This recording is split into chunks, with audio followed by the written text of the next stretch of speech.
Listen. There comes a time in a human life when survival is no longer enough, when functioning is no longer enough, when being clever, being useful, being needed, being admired, being busy, being strong for everyone else is no longer enough. And then the real question begins. Not, how do I keep this machine running? But, who am I beneath the armor? Who am I beneath adaptation, performance, fear, and old loyalty? Who am I when I stop negotiating with my own soul? Personal growth is not decoration. It is not self-optimization for prettier prison walls. It is not a more efficient ego with better language. It is the slow, often painful, often beautiful return from the false life to the living one. It is the journey from reaction to response, from wound to wisdom, from inherited confusion to embodied truth. And many of us begin this journey late. Because first we had to survive childhood.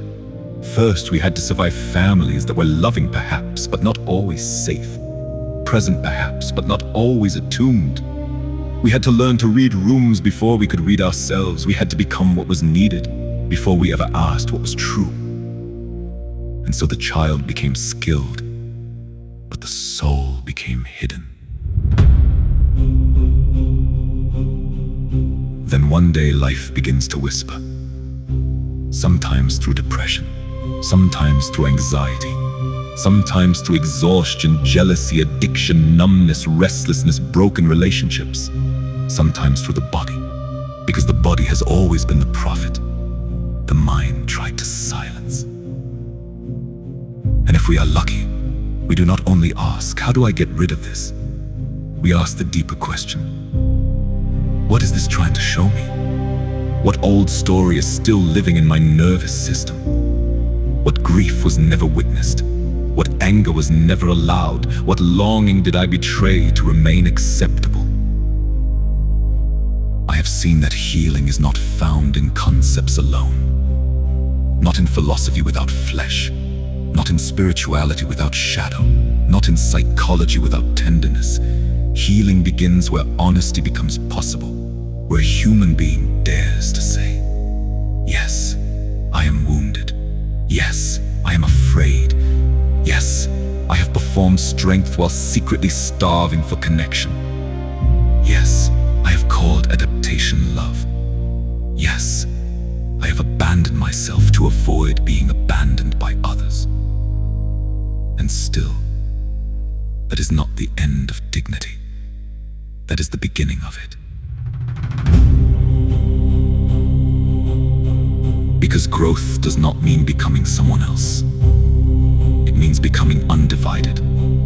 It means learning that your needs are not the enemy, that your boundaries are not violence, that your sensitivity is not weakness, that your grief is not pathology, that your anger, when clarified by consciousness, can become clean fire. The fire that says, no more.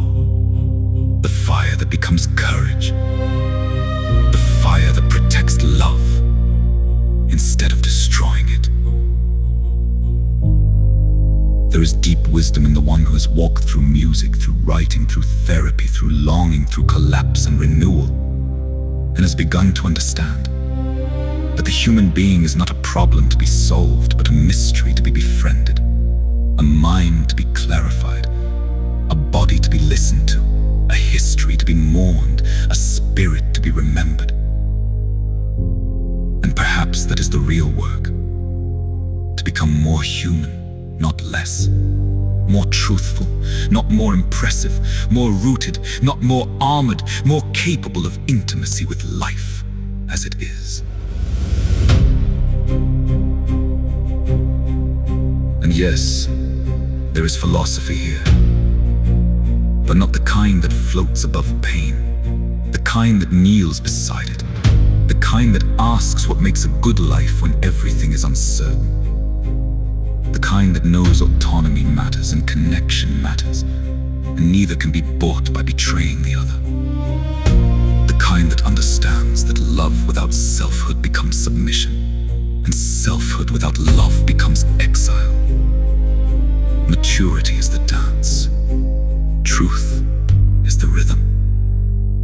embodiment is the floor beneath your feet. So do not be ashamed if you're becoming slow. Do not be ashamed if your soul speaks through symptoms before it speaks through poems. Do not be ashamed if you're still learning how to stay, how to feel, how to trust, how to receive. A wounded beginning does not forbid a beautiful life. It only means the road to beauty must become conscious. And maybe that is why we are here. Not merely to achieve, not merely to endure, but to wake up inside this one unrepeatable life, to turn pain into depth, depth into compassion, compassion into action, and action into a form of love. So grow, slowly if needed, broken open if necessary, but grow.